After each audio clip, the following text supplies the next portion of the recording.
Hello and welcome to Design Boss Dialogue, the podcast where bold and ambitious women in interior design come for real conversations to transform and take their businesses to new heights.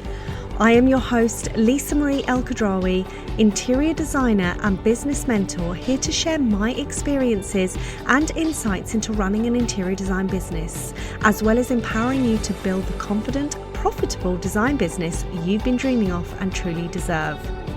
In this space, we blend creativity with strategy to help you craft your success and thrive in the world of design.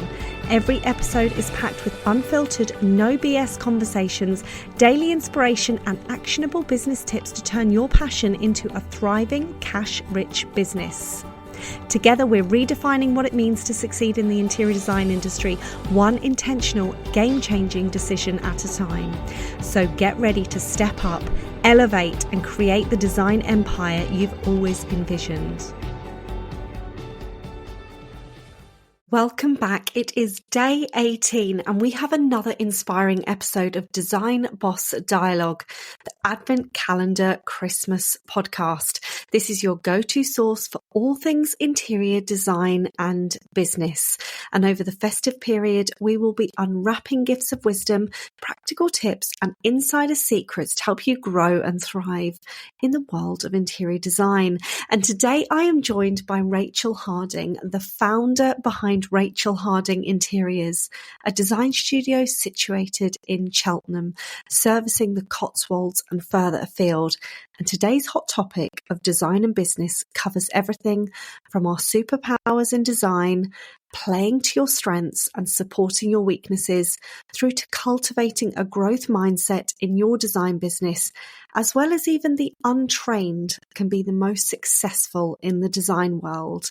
I dive into Rachael's phenomenal background as UK sales manager for Osborne Little, as well as where she started in Linwood Fabrics in the mid-90s and how she rebranded in 2017 and now owns her first boutique studio on the high street.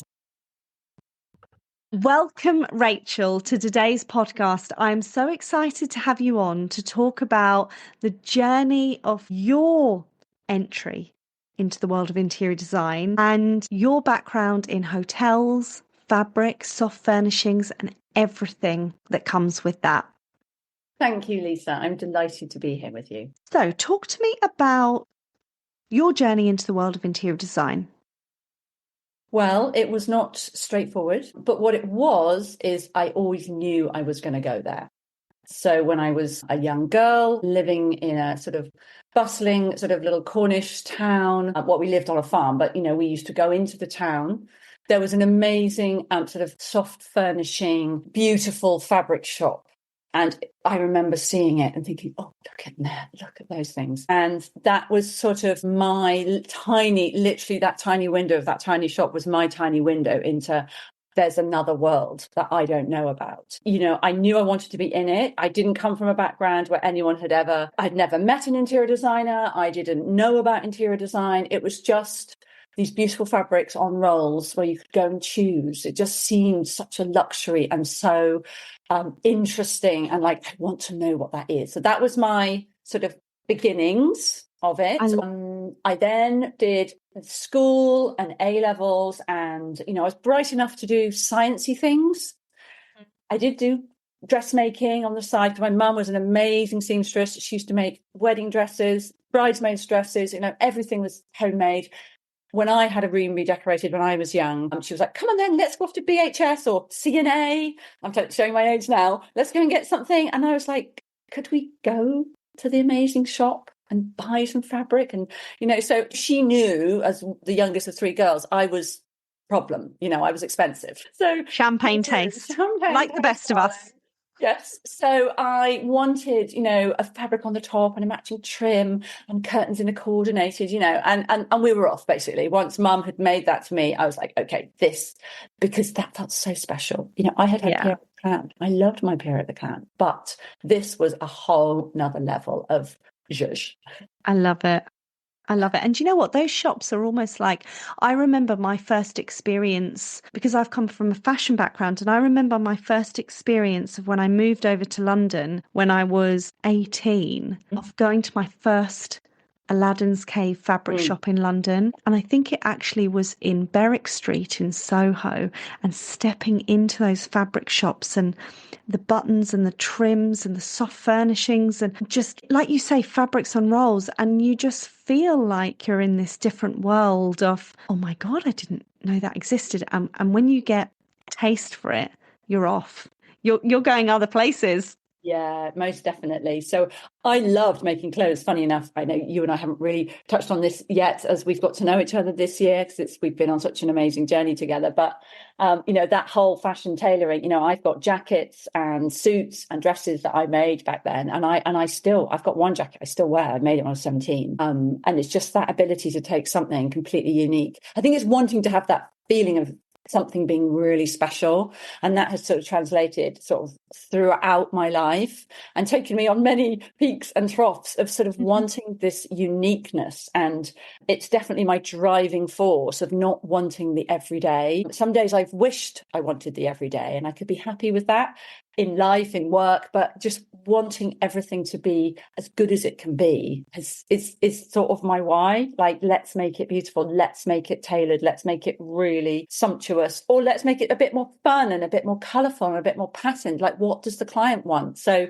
I'm sort of digressing, but that is, as we've talked about in our amazing coaching that we've done, like, what is my why? What is my why? My why is to create unique, brilliant, beautiful pieces and beautiful homes as well, and actually make them really unique to you and the brand and the business, which is lovely. So from growing up to then hitting the scene in London and creating beautiful soft furnishings, talk me through that part of your life, because that came before something really quite extraordinary then, which changed. But I want to delve into you and the making and the getting your hands on all of this. So I did a science degree. So I'm a Bachelor of Science. I practice as an animal nutritionist. I have an animal science degree, believe it or not.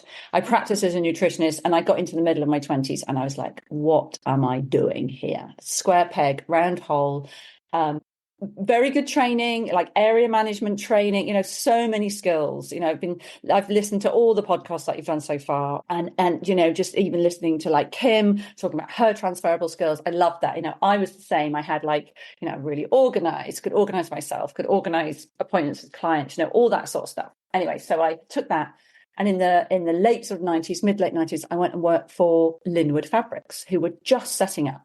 They are now a sort of powerhouse of, fantastic, high quality, great designs. And the family who run that, I've known them all my sort of life in the design business. And they gave me a chance, and I was an area manager for them. So I cut my teeth seeing the best upholsterers in the country, independent interior designers. So I got in the door learning about how the industry works. And that was an amazing opportunity. And I was so grateful to them, because they sort of took me on because they could see that I was passionate and keen and able to sort of, walk the walk, talk the talk, be a great salesperson, because I'd had really good sales training in my first graduate job. So, I just did it, Lisa. I just winged it, really. I was actually talking to somebody when we all met up last week, and I was saying about the sales pitch and learning the sales pitch. When I was an area manager, on the way to appointments, I used to practice what I was going to say. Yeah.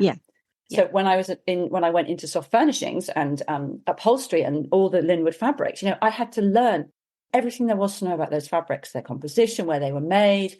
I wanted to be authentic. I didn't want to feel like a newbie and like I didn't know what I was talking about. So I got really, really knowledgeable, and I read and I read and I went to the shows and I just absorbed it all, I love that, because you also have a really key passion. And I think when you have such a passion for a product and the fabrics and the services, your sales will naturally come a lot quicker and easier. And it's funny you say that when you're on your way to appointments and getting in the car and really practicing what you're going to say for those sales pitches.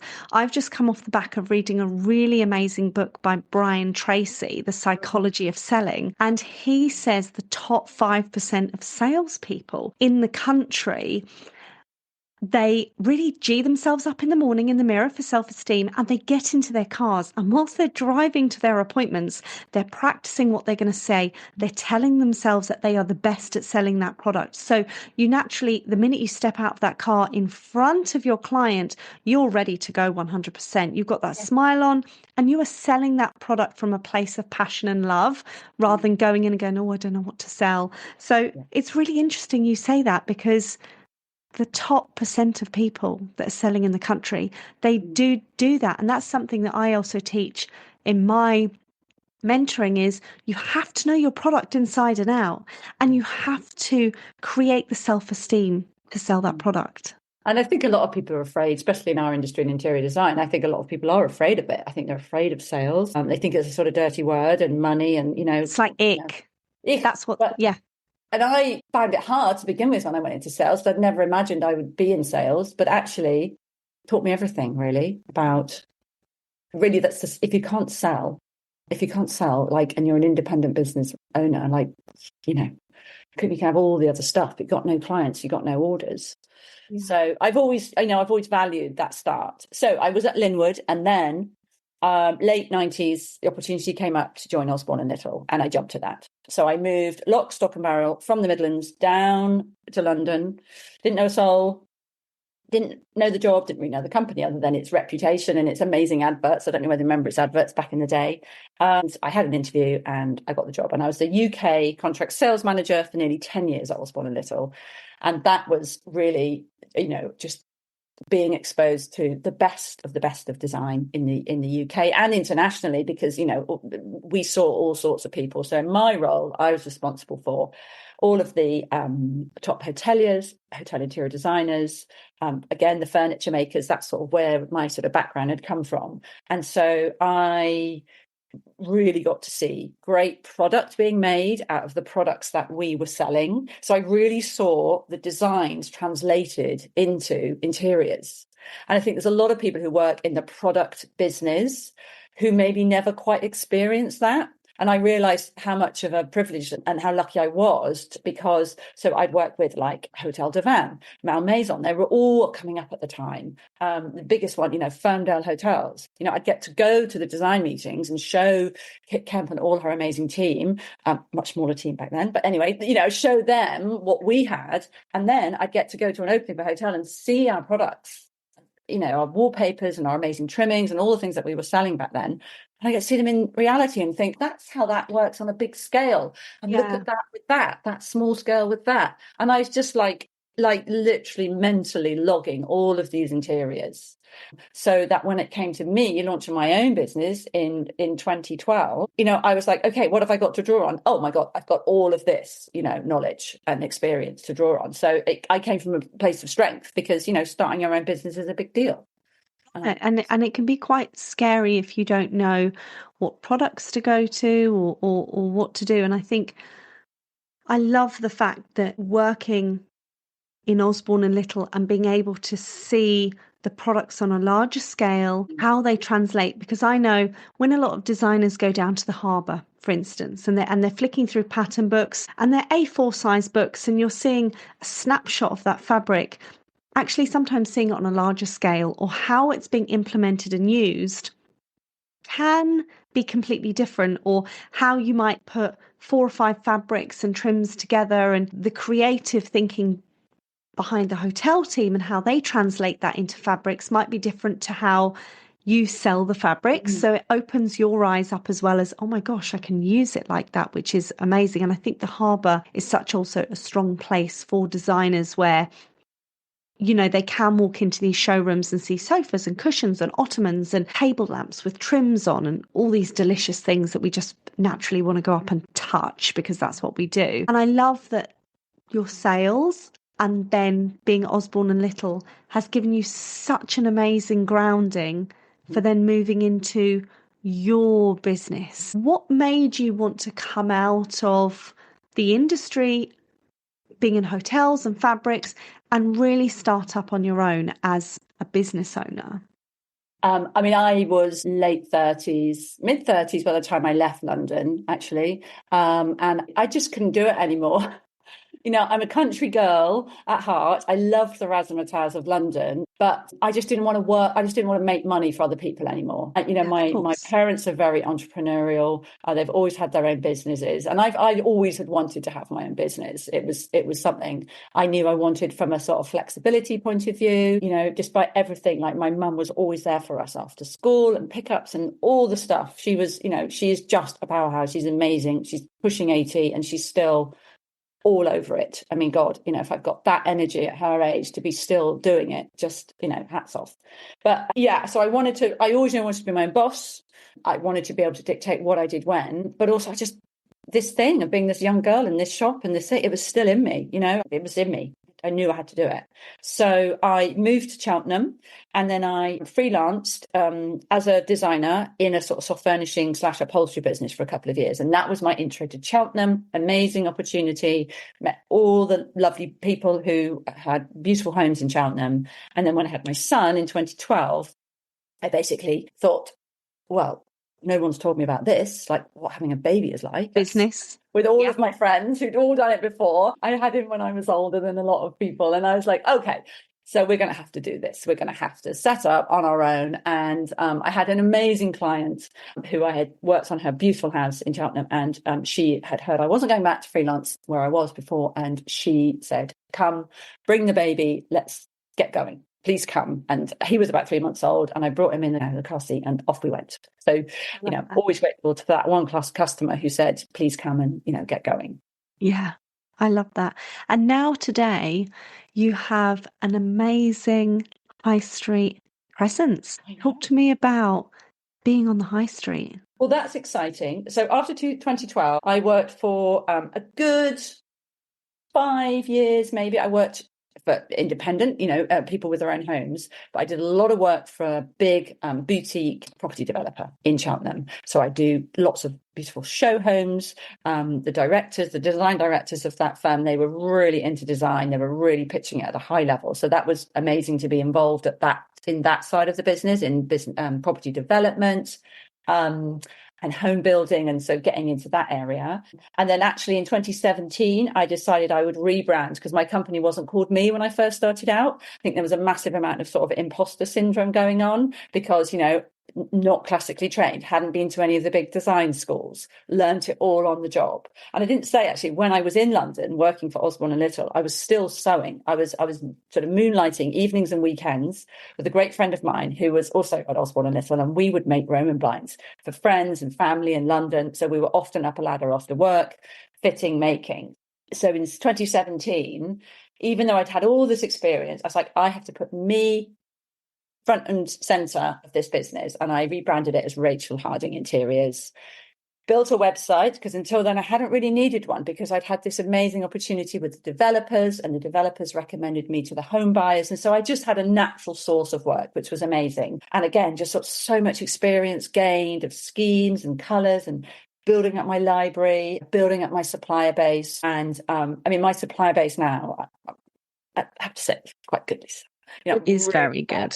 I'm really proud of it. I've got the big guys, I've got all the beautiful big brands, but because I'm so passionate about textiles and design and art, I have curated this amazing selection for my clients to work with me on, independent small print designers, beautiful furniture from all over the world coming in. So I've built it up. And I was thinking about, before we met today, like, what would I say to people who are starting out and either transitioning or really wanting to go out on their own? And I would just say, like, become really good at one thing in the industry.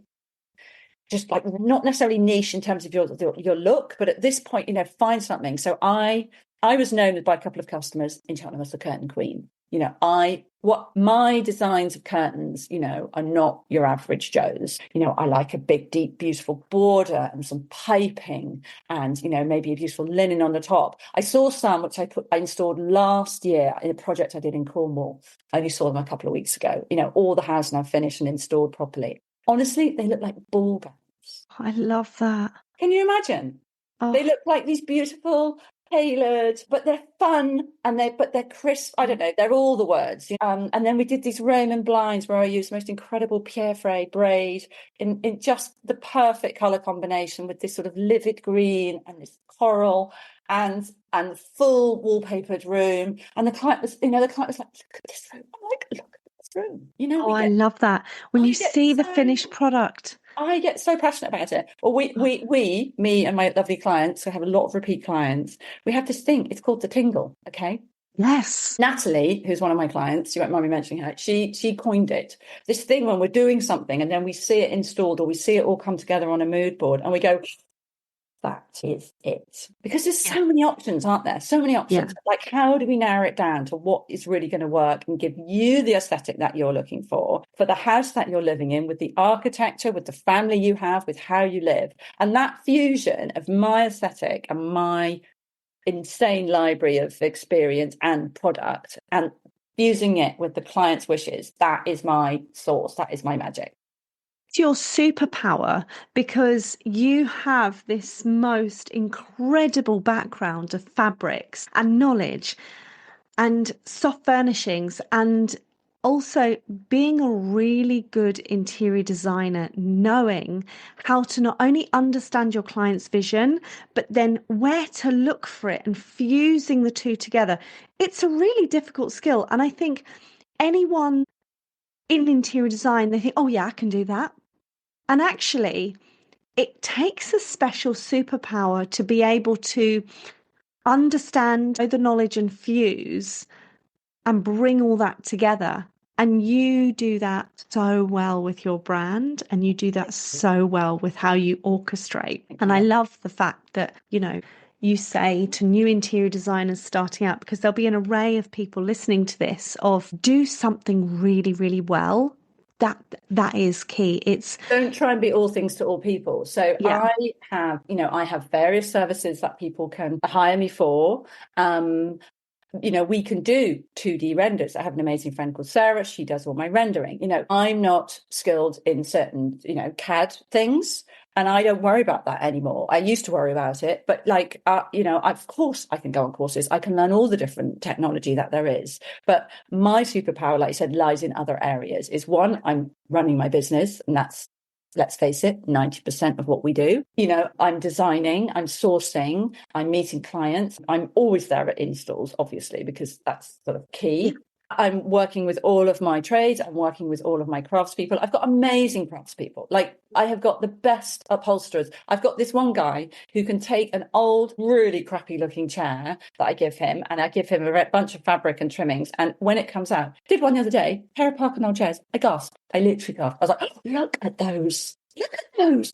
I know. Look at you. Laughing at me. Oh my God. You know what? I can feel the feeling down the screen, because when you see it and you just think, oh my God, it's a thing of beauty.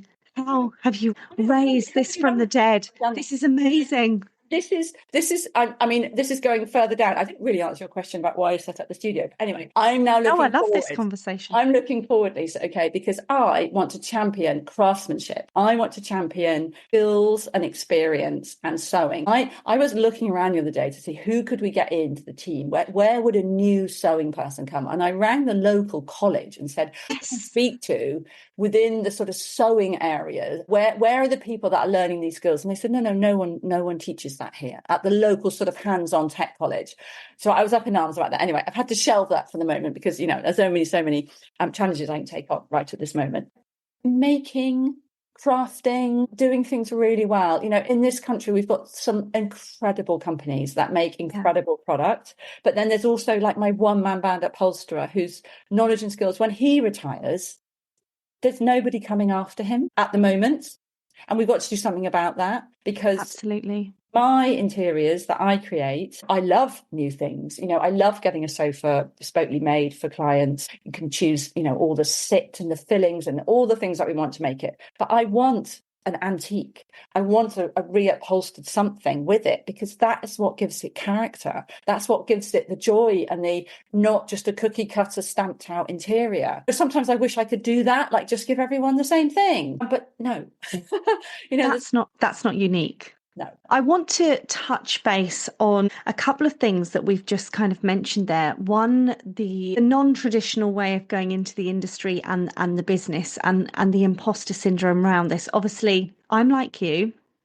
I didn't study interior design. I did come from a creative background and I'm very hands-on and I learned a different way. And there can be elements of imposter syndrome that comes with that. But I think it's really banishing this cult and feeling of you're not proper if you haven't come through the traditional lines of an interior design degree. Now, obviously, there'll be people listening to this out there. They'll be like, well, we do condone you to go through the traditional lines and go to universities. And yes, I always say, it's up to you how you want to do something. But I also think there's a great power behind if you've come into the world of interior design because you have a willingness to learn and you have such a drive and passion behind it, you can succeed just as much as someone that has come through the traditional lines. And you shouldn't have the imposter syndrome behind that. For sure, you can succeed. But I think you're absolutely right. It's about so many other factors. So, you've just got to do an audit of yourself. Like, what are my skills? What am I good at? What am I not good at? I always remember thinking, okay, I'm not good at doing, in the early days, I did absolutely everything. Like, I'm not good at doing accounts. Get a bookkeeper. And just basically farm out, control, but farm out what you're not good at, skill up on things that you need to know about. I've done loads of courses. I love Create Academy. You can learn so much from Create Academy. In lockdown, I did all of Rita Koenig's courses.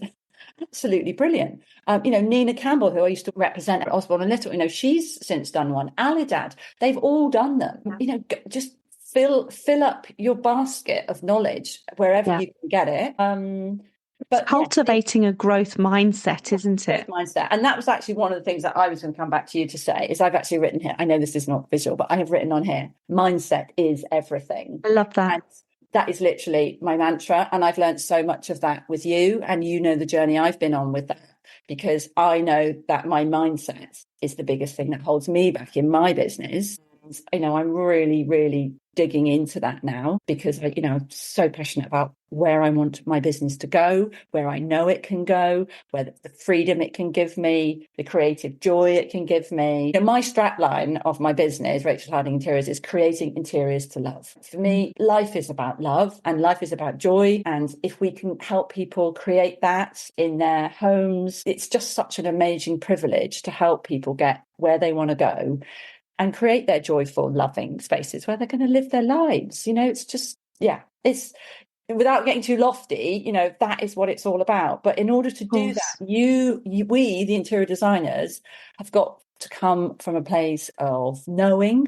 That's one of my words. Like, have your knowing in terms of what your boundaries are, what your skills are. Don't restrict yourself, but you've also got to know sort of who you are. And I think that's why coming into it maybe later in life than other people, why I've been as successful as I have is because I sort of know who I am, when the rubber hits the road and the things to say no to, but the things to chase after.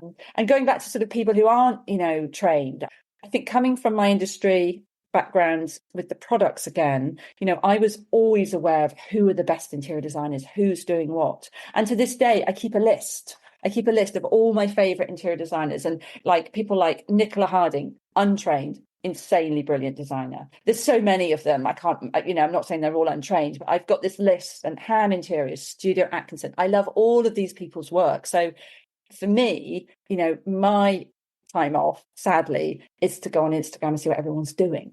Love to see what's evolving, and I always come back when people say, where do we start? How do we start a scheme? What's it all going to be about? One of the most fantastic projects I've done since I've been in Cheltenham, a new build project for clients where it was a completely blank slate, not one finish spec anywhere. So to be in at that level and do a design like that was absolutely brilliant. And in order to create that whole home, we had to find something. And me and the client found a hero fabric.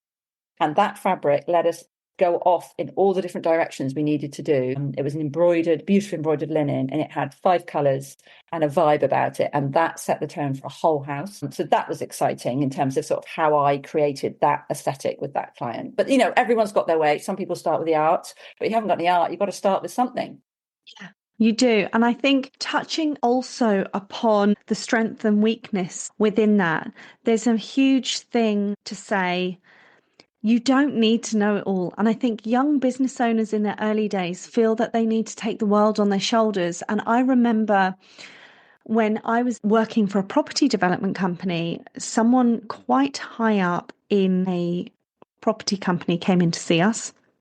And I always remember him saying to me, play to all of your strengths and farm out all of your weaknesses. And it is so true that you really lean into all of your strengths that you can provide and look for people to build and sit at your table for your weaknesses, because they are actually going to champion you, lift you up and help you progress in your business and your brand. So I love that you mentioned that as well. And I think certainly for anyone listening, write down your top 10 strengths and write down your top 10 weaknesses, or top 5, and really understand what they are going into 2025 and who can you farm stuff out to and who can you really support you with your business, and how do you lean into your strengths, which is really, really lovely. Having a supportive network of people around you, just absolutely key, because as we've talked about in the time we've known each other, it's a very, well, I'm on my own. I have an amazing VA called Fiona who is brilliant, but I don't see her day to day. It's all virtual, but she's got my back, and in terms of doing the things that you're good at, she runs the back end of my business. Couldn't do it without her. Absolutely amazing. I know that all of that administration stuff is going on. And then I have an amazing sister who's also in business. She is my biggest cheerleader. You need people that are going to pick you up on the dark days and be there to you to celebrate, on the wins. I think it's also about having people to springboard in your business. I have such an amazing group of lots of pockets of women in business. And I know that I can go to certain women if I need certain things or advice or help or springboard. Even obviously my coach and mentor, I can go to her and be like, right, I've got this, I need this, this has happened, what do I do here? And it's really important. You don't have to do this on your own. You have to get the support where you need the support. And I think when you first start out in business as well, people sometimes say, oh my God, I can't have a coach, I can't have a mentor, I can't have a tribe around me. Firstly, the tribe around me might be competitive. And actually, it's about really understanding, no, you need that tribe. You need those people around you. And then with that, you need to cultivate this mindset of growth, personal development to really raise your business up. Talk to me about the last couple of months, because obviously we've been working closely together and I've adored your business and loved everything about you. Talk to me about your mindset. Well, it wasn't very good. Let's be honest. I was coming from a place of lack and feeling that none of it was enough, really. So it was amazing to come across Design Boss Diary and see you talking about the whole journey of being a business owner in interior design world, and just how honest and open you were about that and the sort of struggles that you had running your own business. And I was like, yes, that's me. And I want some of that. And joining Design Destiny has been amazing. And the ladies that I'm in that with, I've formed some great relationships there already, and we bounce each ideas off. And you're not alone. No longer do I feel alone. I felt very alone this time last year. I've got it all to prove. I've had some big personal changes in my life in the last couple of years, and I was definitely floundering on that front. I had some great projects. I was killing it on that front, but just like how I felt in myself. I'm a woman of a certain age, and I had all of that stuff making me feel not enough, not good enough. The world is changing. Everything's AI and everyone's got this CAD and that, and just working with you and all the mindset stuff we've done separately and also in Design Destiny. I go back to it. It is absolutely everything. If you don't believe you can, you won't.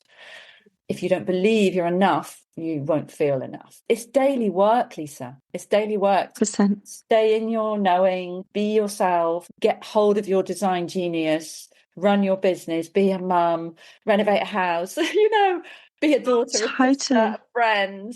It's a lot. And I just think as I've got older, like I just need to we all need to cut ourselves a bit of slack. All amazing, brilliant designers and lovely people.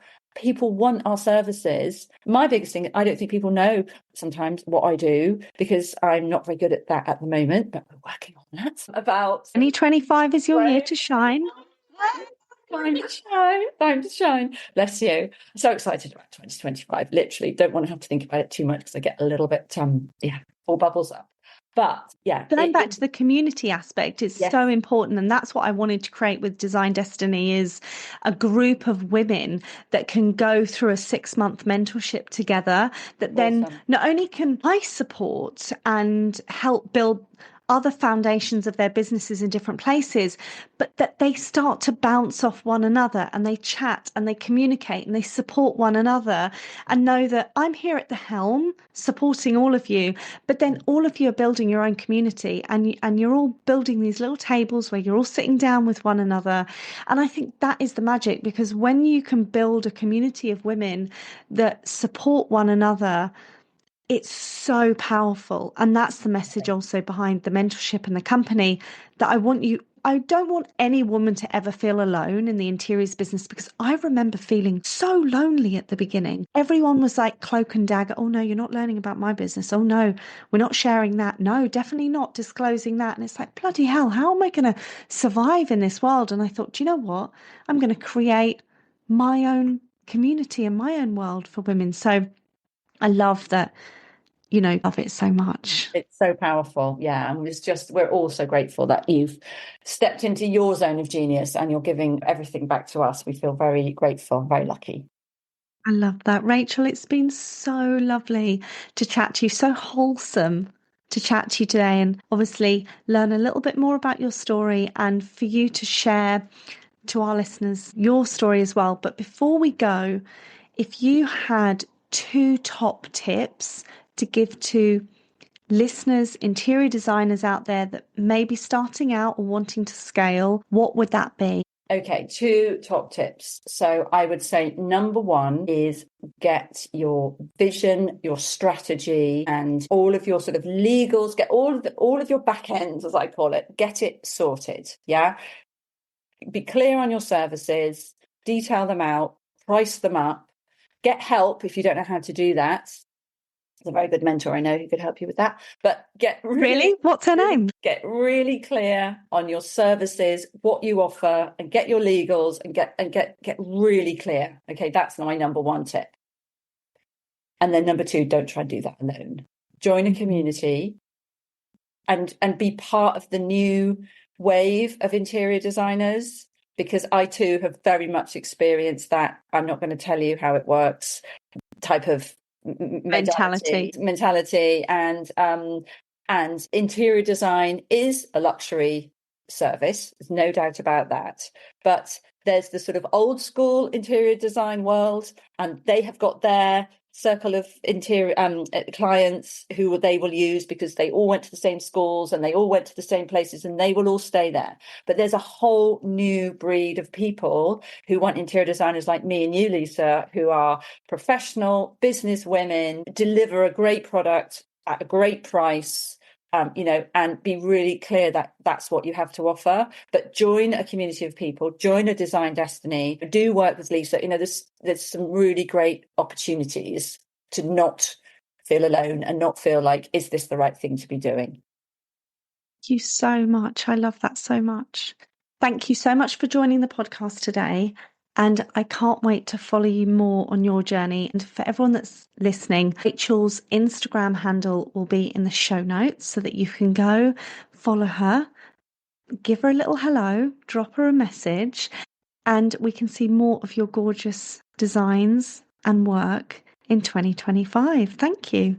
Thank you, Lisa. It's been a joy to be with you today. Thank you. Thank you so much for tuning in to this episode of Design Boss Dialogue. If you love what you heard, then please share the podcast with your friends and any women that could do with a dose of empowerment just from me. I would love to hear your thoughts around today's podcast with your key takeaways and wins, because your feedback means everything to me. Also, don't forget to leave a review as well as hit that follow button so you never miss out on any inspiring conversations with me or any other trailblazing women I have on. Stay tuned for more exciting episodes, and remember, unleashing your inner design power and unlocking your true potential is only a click away. See you next time.